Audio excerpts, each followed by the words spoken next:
નમસ્કાર મિત્રો, વિડીયોમાં તમારું સ્વાગત છે। જી હા મિત્રો, અત્યારે હાલ મોટા અને મહત્વના સમાચાર સામે આવી રહ્યા છે। તો મિત્રો, સમાચારમાં વાત કરીએ તો સુરતમાં નેશનલ હાઈવે 48 પર કાળમુખો અકસ્માત થયો છે।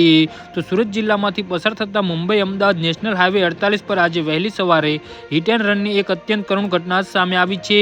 કોસંબા બ્રિજ પરથી પસાર થઈ રહેલા એક બાઇકને કોઈ અજાણ્યા વાહને પૂરપાટ ઝડપે ટક્કર મારી હતી। આ અકસ્માત એટલો ભયાનક હતો કે બાઇક સવાર બંને વ્યક્તિઓના રોડ પર ફંગોળાયા હતા અને ગંભીર ઇજાઓ થવાના કારણે બંનેના ઘટના સ્થળે જ કમકમાટી ભર્યા મોત નીપજ્યા હતા।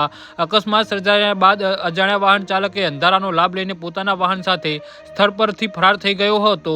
આ ઘટનાની જાણ થતાં જ હાઈવે પોલીસ અને સ્થાનિક પ્રશાસન તાત્કાલિક અસરથી ઘટના સ્થળે દોડી આવ્યા હતા। પોલીસે બંને મૃતદેહને પોસ્ટમોર્ટમ માટે સિવિલ હોસ્પિટલ ખસેડ્યા છે।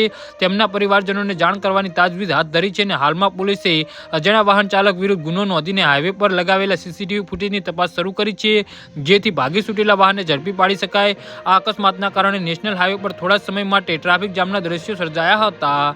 જી હા મિત્રો, તો આના વિશે તમારું શું કહેવું છે તો નીચે મારી કમેન્ટ બોક્સમાં જરૂરથી જણાવજો અને અમારી યુટ્યુબ ચેનલને સબસ્ક્રાઇબ કરવાની ભૂલતા નહીં। ધન્યવાદ।